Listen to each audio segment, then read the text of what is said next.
demonize and then we deplatform if you're, if it gets too extreme.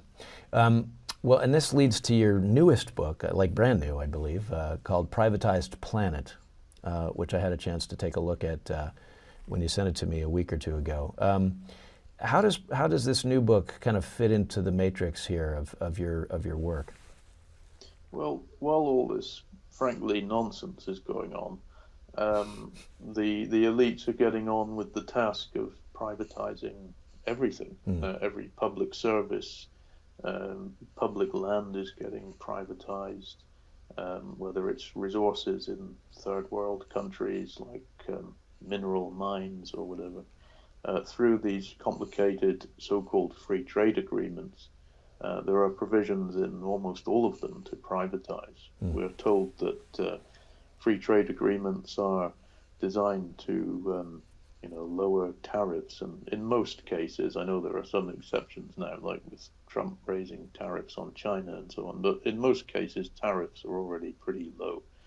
So they tell you that by bringing down tariffs, you'll have even cheaper products, as if most of the stuff we buy isn't already pretty cheap.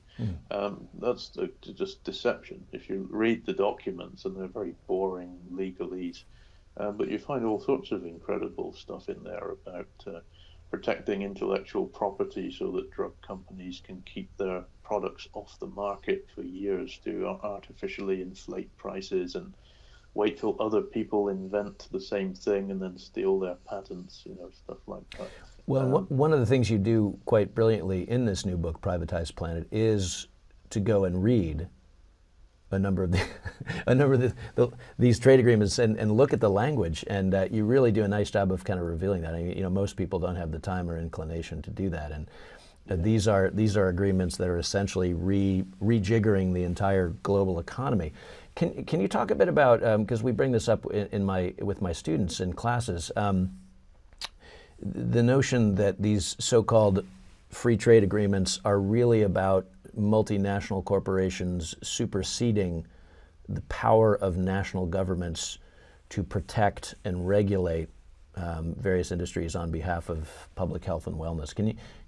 What's your sense of that? Yeah, I mean, I think economists understand on some level that you can't really have giant corporations without the state to back them up, whether it's tax breaks or whether it's insurance policies. So the US corporations regard this system in other countries as unfair competition to them. Why should they be competing against state subsidized or whatever the form of subsidy might take in other countries? So these so-called free trade agreements are really all about, you could call it kicking the crutch away, or kicking the splint away from the state to reduce competition for US corporations. And, Trump calls that leveling the playing field, which just means letting US corporations dominate. And every country's guilty of it depending on their relative power. So in the UK, for example, the UK is far more powerful than a tiny country like Papua New Guinea. So it just goes in there and takes over the mining industry. The UK is nowhere near as powerful as the US. So it allows US corporations to buy up financial services, for example. And the US has various courts of arbitration, which is where you get these investor-state dispute settlements, right, which actually allow corporations to sue governments.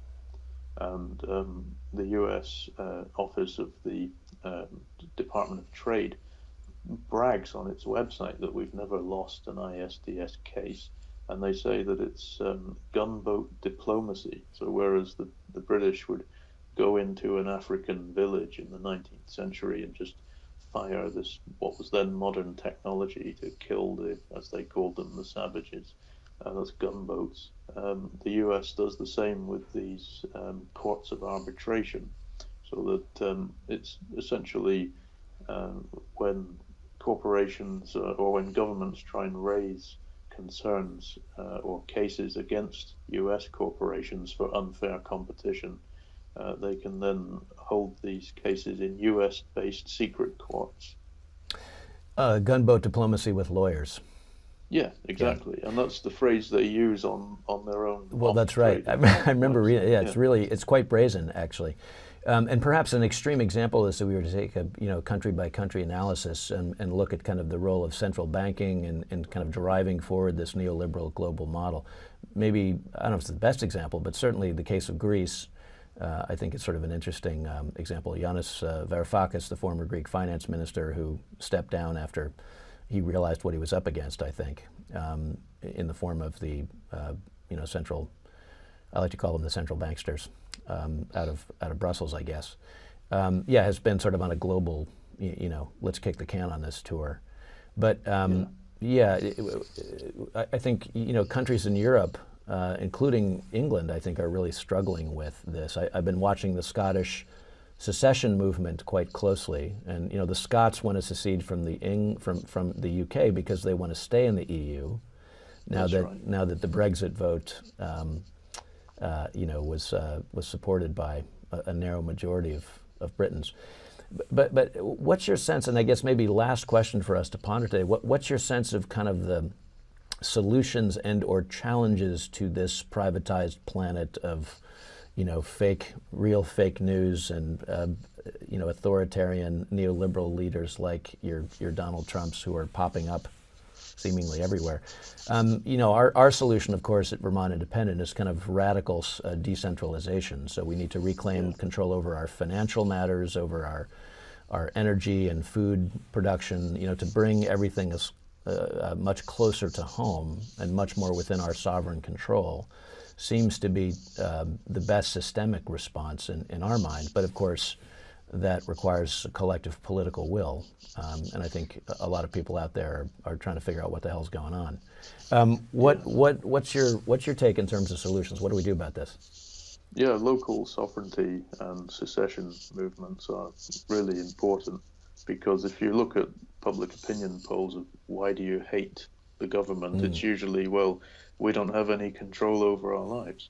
So the more localized politics becomes, the more control people can have. You have to be careful that that's not just an excuse to privatize, because we find that in times of austerity, governments give more power to local authorities and say, there, you deal with the mess that we've created. Well, that's right. So localism, you have to put in measures, in my opinion, to make sure that it's not just a pretext for more privatization, that people can have shared and equal control over the political system. But Germany is a good example of what can be achieved. One of these big so-called free trade agreements was the TTIP, the Transatlantic Trade and Investment Partnership, which was going to be a huge deal between the US and European countries. Germany, the Germans gave long sustained mass protests against this, and that was one of the reasons it failed. Another reason is, this was interesting actually about Trump, that as Trump is all for US corporations, why would he be against a big free trade deal? You'd think he'd be for it. Right. It turns out that it did not go far enough for Trump in terms of privatizing. He said that there are tax loopholes here. Other countries can charge us hidden taxes. They can charge VAT on our products.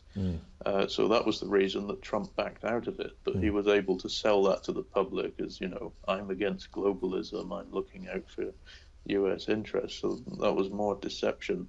What Trump is doing now is supporting one-to-one free trade deals, bilateralism.